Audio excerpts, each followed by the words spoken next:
만약 오늘날 군사훈련을 단 한 번도 받지 않은 10대 소녀가 국방부 장관을 찾아가 내가 국가 재난을 해결할 테니 군대 지휘권을 달라 구한다면 여러분은 믿으시겠습니까?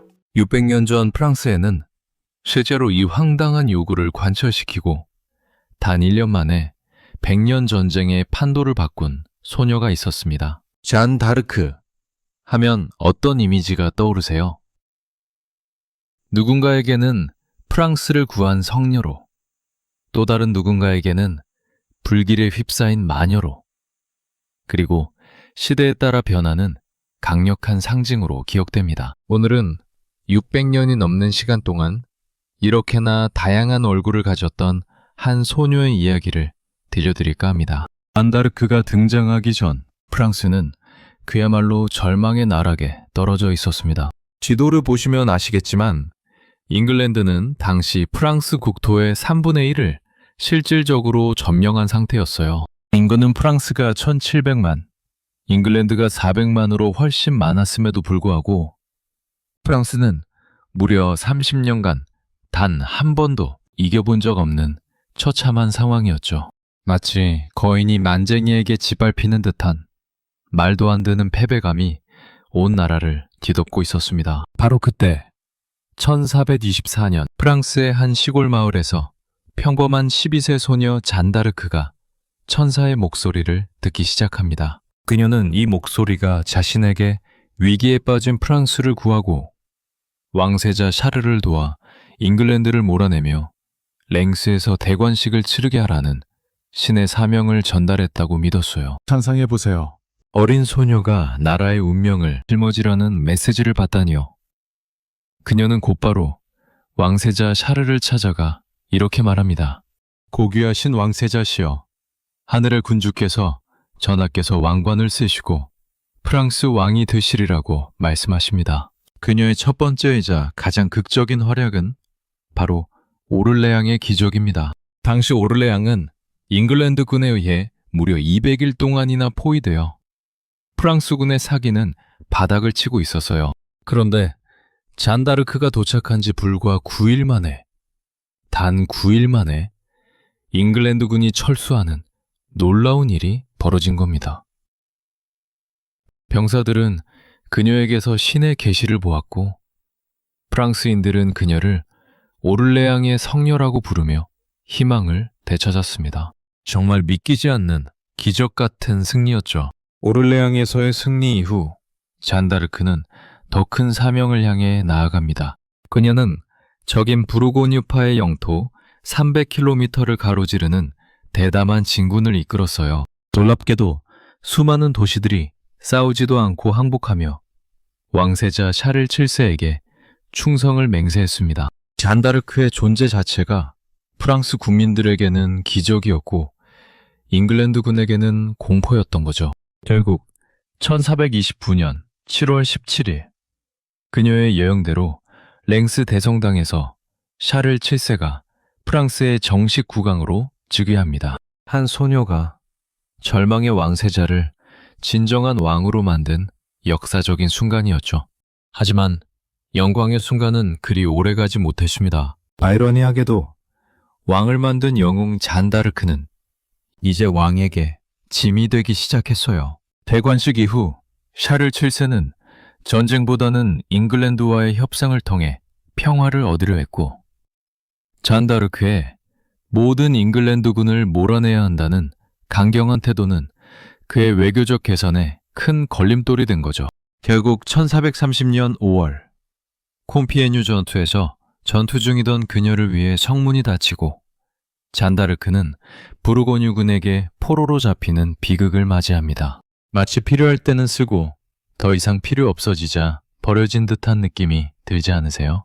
포로로 잡힌 잔다르크를 위해 샤를 7세는 과연 무엇을 했을까요? 놀랍게도 그는 그녀의 석방을 위해 아무것도 하지 않았습니다. 오히려 잉글랜드군은 잔다르크를 부르고뉴파로부터 만 리브를 지금 가치로 환산하면 약 50억 원에 달하는 엄청난 돈을 주고 사들였죠. 적국조차도 그녀의 가치를 알았던 겁니다. 프랑스를 구한 영웅이 자신의 왕에게 버림받고 적국의 손에 넘어가는 이 비극적인 상황이 정말 안타깝기 그지없습니다. 잉글랜드군은 잔 다르크를 그냥 죽이는 대신 그녀를 마녀로 만들기 위한 종교 재판을 열었습니다. 이는 단순한 처형이 아니라 그녀가 세운 샤를 7세의 왕위 정통성까지 흔들려는 정치적인 계략이었죠. 처음에는 악마 소환, 마법 사용 등 무려 70가지가 넘는 죄목을 들이밀었지만 결국 끝까지 남은 핵심 혐의는 남장이었다는 사실이 참 아이러니합니다. 가장 유명한 일화로 재판관이 당신은 지금 하느님의 은총을 받은 상태입니까? 라고 묻자 그녀는 이렇게 답했습니다. 만약 아니라면 하느님께서 저를 그곳에 두시길, 만약 그렇다면 계속 머물게 하시길. 이 짧은 답변에서 그녀의 굳건한 믿음과 놀라운 기질을 엿볼 수 있습니다. 결국 잔 다르크는 마녀로 단죄되어 1431년 5월 30일 겨우 19세의 어린 나이로 루앙의 광장에서 화형에 처해집니다. 이 얼마나 안타까운 일인가요? 잉글랜드군은 그녀의 시신이 성유물이 되어 프랑스인들에게 희망을 줄 것을 염려해 시신을 3번이나 불태워 완전히 재로 만들었고 그 재마저도 센 강에 뿌려버렸습니다. 그녀의 존재를 완전히 지워버리려 했던 거죠. 하지만 이들의 잔혹한 시도는 오히려 잔 다르크를 더욱 영원한 상징으로 만들게 됩니다. 세월이 흘러 프랑스는 잉글랜드와의 100년 전쟁에서 최종적으로 승리합니다. 그런데 왕위에 오른 샤를 7세에게는 여전히 마녀가 세운 왕이라는 꼬리표가 따라붙었어요.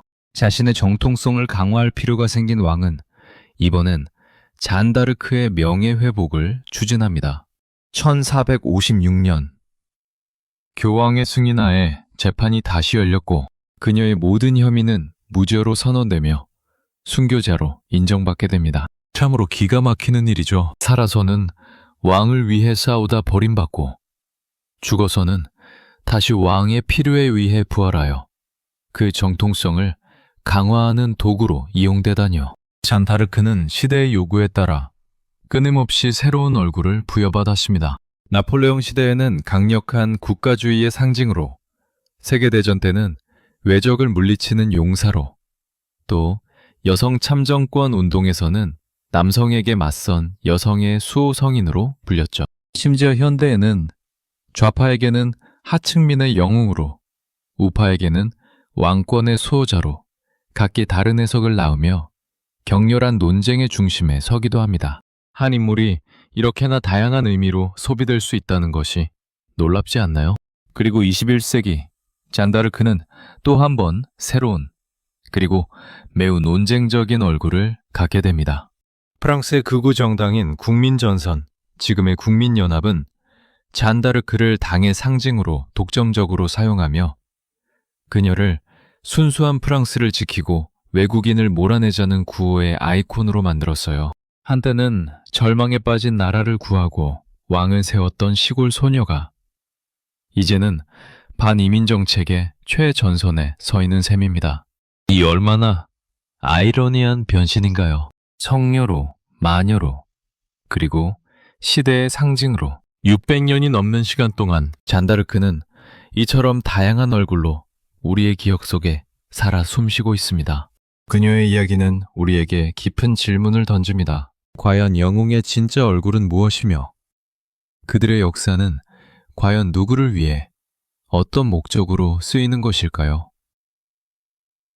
잔 다르크의 드라마틱한 삶과 죽음, 그리고 그 이후의 재해석은 역사의 진실과 상징, 그리고 우리의 시대가 영웅을 어떻게 소비하고 만들어가는지에 대한 중요한 통찰을 제공해 줍니다. Food for thought. 첫 번째 생각거리는 신념과 억압의 경계입니다. 잔 다르크의 남장은 성폭력으로부터 자신을 보호하기 위한 절박한 선택이었지만 당시 법정은 이를 신성모독과 이단의 증거로 삼았습니다. 이는 신념이라는 이름 아래 자행된 여성에 대한 억압과 당시 권력 구조의 잔혹함을 단적으로 보여주는 사례가 아닐까요? 두 번째 생각거리는 역사의 도구와 상징의 변주입니다. 그녀의 화형은 샤를 7세의 정통성 확보와 영국의 정치적 명분 아래 양국의 이해관계가 맞물린 결과였습니다. 사후 성녀로 복권된 이후에도 오늘날까지 정치적 목적에 따라 다양하게 해석되고 이용되는 현실은 한 인간의 삶과 죽음이 권력에 의해 어떻게 도구화될 수 있는지를 보여주는 씁쓸한 자화상이 아닐까요? 이 썰에 대한 여러분의 생각은 어떠신가요? 댓글로 남겨주세요. 더 흥미로운 썰을 위해 구독과 좋아요라는 수사비를 지원해주세요.